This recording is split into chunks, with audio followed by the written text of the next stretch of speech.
Chat to you about what's going on as far as the world of sports is concerned. Here's Lenny in San Diego, California. Lenny, welcome. How are you today, pal? What do you have today? Hey, Chrissy. How you doing, buddy? All right, Len. Nice to talk to you. What's up?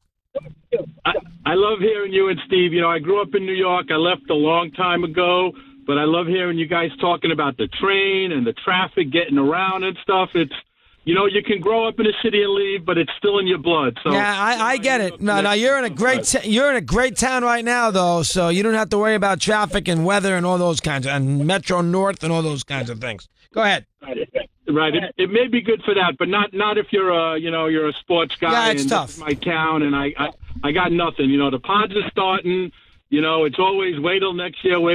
But I know it's early. I want to get a little college hoops going here. I know it's a little early, but it's going to be exciting. I think this year there's any number of maybe 10 to 15 teams that can win the NCAA tournament. We got the college tournaments starting up here shortly.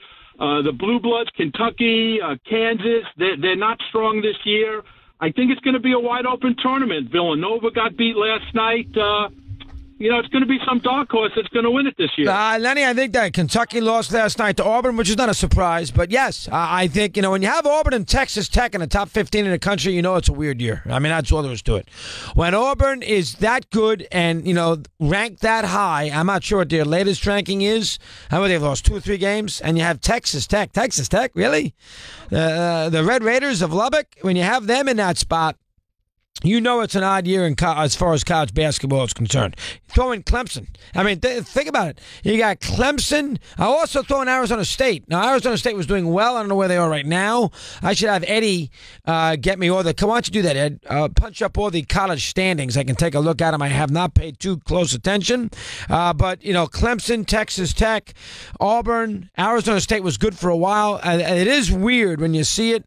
And so you're right. It should be a wide-open NCAA with lots of upsets. It should be wacky and everything else. We'll see who, you know, everybody seems to think Purdue's good. You know, Michigan State's going to be good. Duke's got a lot of talent. You know, they'll be in the mix at the end. Villanova's got, you know, older players who aren't pros necessarily or great pros. You know, Villanova's in a perfect situation right now because they get the best player. They get the best 4-year player.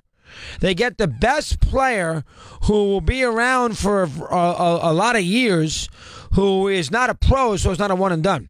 So they don't have any one and dones, but they have excellent players who are borderline NBA players. I mean, you can't do it any better than that.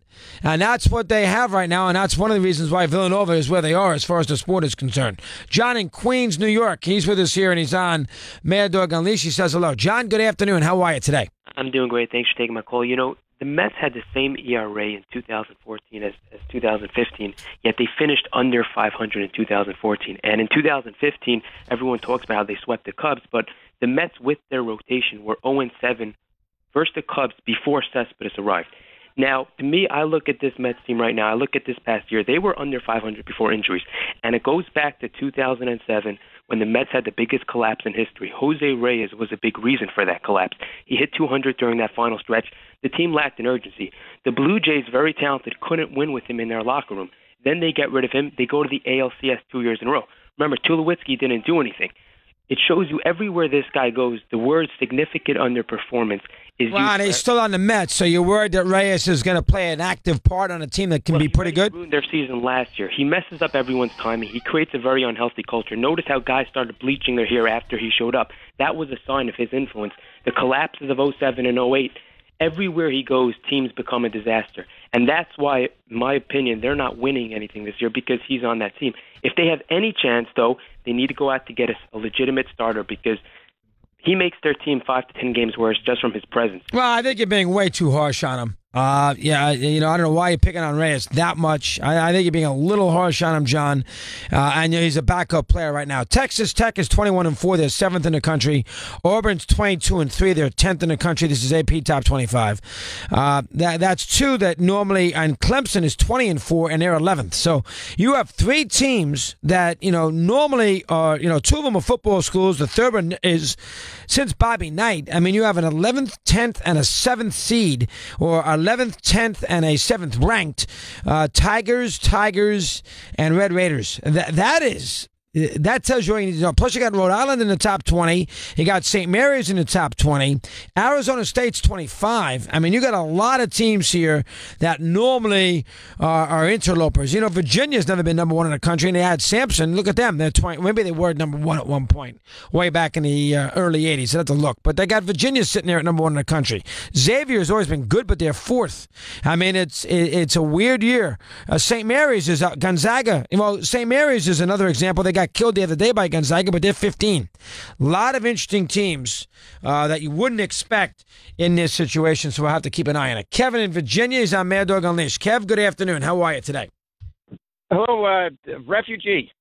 Refugee for Kev. Let's see if we can find it for you. There we go.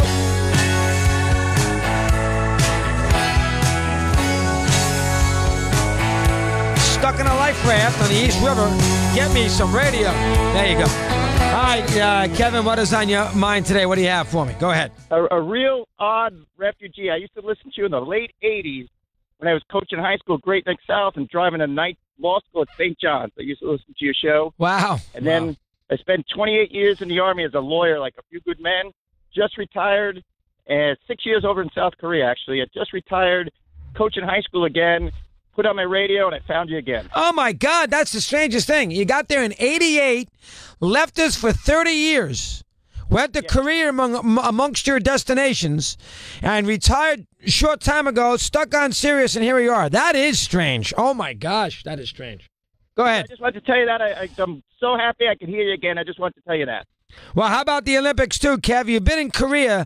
Give me your thoughts. I know everybody is raving about South Korea. How about that for a sec? South Korea is an awesome country. It was my favorite assignment anytime I went over there. I went there early 90s was my first time, and then my last time was 2009, and the country just keeps developing and developing. Wonderful people, wonderful country, but very, very cold in the wintertime.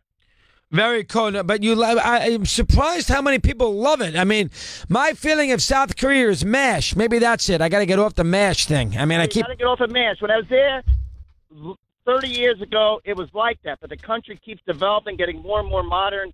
It's like when I lived in my apartment, my last apartment, it's like being on the Jetsons. It was so modern. Wow, but it's cold in the wintertime. So have you been into these Olympics?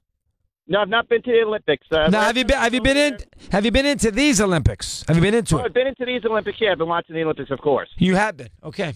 Yes, I just every time I see it so cold, I just remember freezing cold at PT every morning up in 2nd Infantry Division. Nah, how about that? That's a good job out of Kevin in Virginia. And the Olympics keep on holding steady at around 21 million a night with the NBC prime time. I mean, their audience is loyal. I'll say that. We continue. Good to have you aboard here on Mad Dog Unleashed.